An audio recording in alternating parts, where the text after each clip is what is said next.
Welcome to Halacha in a Year, where we can get to learn all the most relevant halacha through the prism of the Kitzur Shulchan Aruch. You are listening to Rabbi Ya'akov Trump. This year is kindly sponsored by the Moshe Group and CA in zechus of Rivka Biela bas נחמה Shifra and in honor of Rabbi Trump. Today we're going to be learning the halachas of carrying and wearing clothes. The general background to our concept in this Siman, which is Siman Pei Dalet 84 in the Kitzur Shulchan Aruch, is that one is allowed to walk in the public domain when there is no eruv, if one is wearing clothes or jewelry. But anything which is more than that, things which one may take off, which is considered ancillary, is considered carrying, and that's a problem. This is the type of thing that most people would have to think about in areas where they grew up with when there was no eruv. This is how I grew up and had to think about all these types of things. Many major Jewish communities which have eruv, and people don't spend time thinking about this, unfortunately, enough. And so this is going to be a very important a set of halachas, because a lot of times people will end up being in places where there is no eruv, and they have to think more carefully about these types of things. So all the questions that are being asked here are in the context of no eruv. Let's jump straight in. We're going to look at really just straight out 26 questions of different types of things that people sometimes wear. Can I wear a pin in my clothes? Like it holds together, a kerchief or a lapel, or can I put a pin in? So a man may not, a woman may, if the pin has no hole. If it has a hole, then it's a needle, then that's not decorative, that's actually that's more actually a fixing, and that's not allowed to be carried. What about rings? So women are allowed to wear rings, although if it's the type of thing that she may take off to show others, it's more complicated.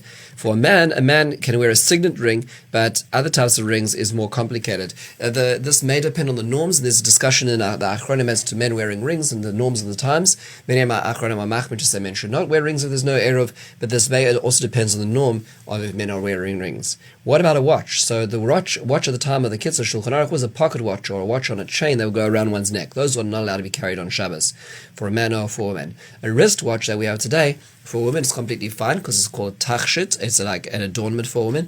For men, Rav Moshe Feinstein suggests that a man should be machmir and there's no eruv, because it's questionable if men wear adornments as such. This may also depend on the norms of the time as well.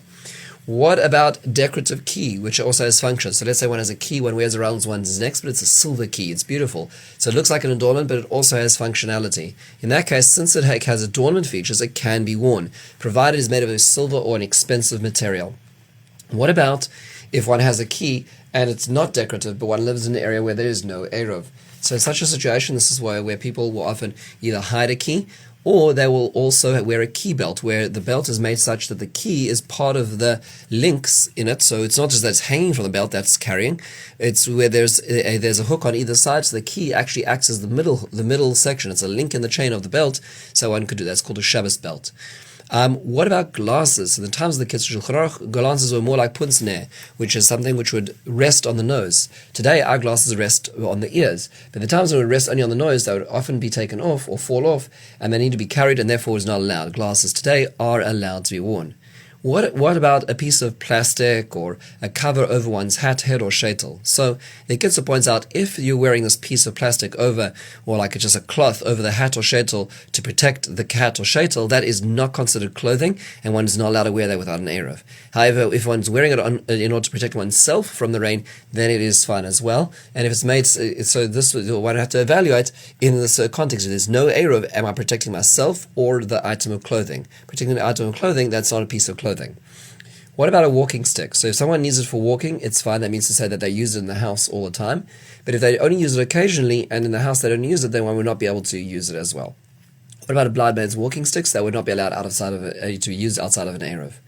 What about a walking stick with that's in the eruv? Let's say we have an eruv, but a walking stick that's not needed. So it depends. If there's some degree of need, so a person uses it as an adornment, it's a sign of honor, it's a sign of one's dress, then it would be allowed in the context of an eruv. But if there's no real need, then it's a problem even of zilus Shabbos, of embarrassment, a disgrace to Shabbos, even though it's within the eruv.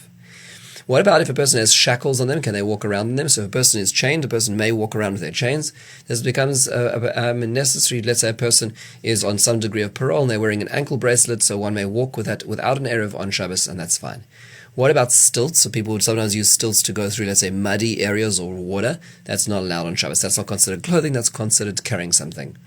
Can one go around with a plaster or a band-aid on a wound? So if it was placed on before Shabbos and was wrapped in like an insignificant cloth, then that's fine. But if it's something which is a more expensive cloth, there's a concern one may remove it, and that would not be allowed. Our regular band-aids are fine. Is cotton in the ear, let's say, or like a padding in the hole of a shoe, is that allowed? So it's allowed if it's put there securely, so it's not going to fall out. Can a woman wear a menstrual pad? The answer is only if it's to avoid discomfort to her. If it's to avoid staining the garment, then that's a problem, when there's no eruv. What about a moich for a nida? In that case, a woman should not go out during that period, during the ben hashmashos, with a moich inserted. What about can one raise one's garments if one's in a muddy area? So one can slightly roll up one's pants to avoid getting them muddy, but one cannot fully, because then one's actually carrying the garment. Can you wear two garments on Shabbos, one on top of the other, in order to bring one of them to another person? The answer is one can, as long as it is somewhat customary during the week to wear it regularly in such a way to wear two. If it's absolutely not, then it would not be allowed. May one wear two belts on Shabbos? So again, it depends. If generally the style was to wear two belts, then it's allowed. If also they are belts on different things, so there's an overcoat and there's a pants, then that would be fine. But if it's going to be just two belts in the same thing, then one is considered carrying. May one go out with a handkerchief tied around one's trousers, one's pants, or one's neck?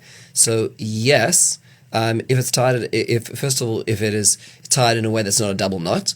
Number two, and it also has to have functionality. So let's say one usually wears a belt, one takes off one's belt and then wraps one's kerchief around one's waist, obviously tying it only once, that would be fine. Hanging around one's neck is a problem unless one usually wears a scarf, because then it has functionality.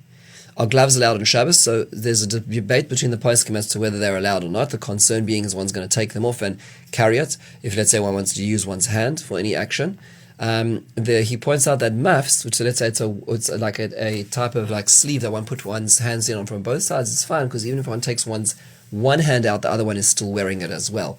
The Mishnah Berurah paskins that we can be makel if the gloves are attached to the garment, so they're not going to be put down or carried in such a way as well. And this is again, of course, is outside of the eruv.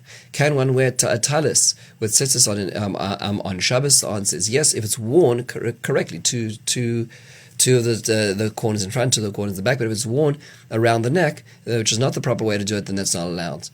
May a person go with a garment which has a broken strap or fastener? So the answer is yes, as long as you don't intend to repair it, and the strap or the fastener is not so valuable, because otherwise then it's bottle, then it's considered insignificant. But if you do intend to fix it, or if you don't intend to fix it, but it's an expensive piece strap or expensive fastener, then that's considered not ancillary, and it's considered carrying it. Can a bald person wear a toupee on Shabbos? The answer is yes, if it's set up before Shabbos, meaning it's all correct, you're not fixing it on Shabbos, and as long as it's worn as an adornment. May one go out with an amulet? So the amulets would be these like scrolls that were written with special psukim or verses that would be protective. So the Shulchan Aruch and the Kitzur over here points out that not all amulets are the same, and somebody should ask an expert as to, because if one's wearing something which is not necessarily significant, then that would be carrying. And finally, the Gemara discusses in Shabbos Daf Samach Vav and Aleph, and the idea of a woman wearing carrying some sort of stone, a stone shus, which would be to prevent miscarriage if she was pregnant. So the Gemara does allow this on Shabbos, and the Kitzur paskins it is allowed if effective in these circumstances. Again, it's not something which we usually we usually encounter, but if there is something which is medically helpful in this situation, then this obviously is the basis for a question to be asked. With this, we conclude this very fascinating topic of the types of clothing and adornments one may wear outside of an eruv on Shabbos. Have a wonderful and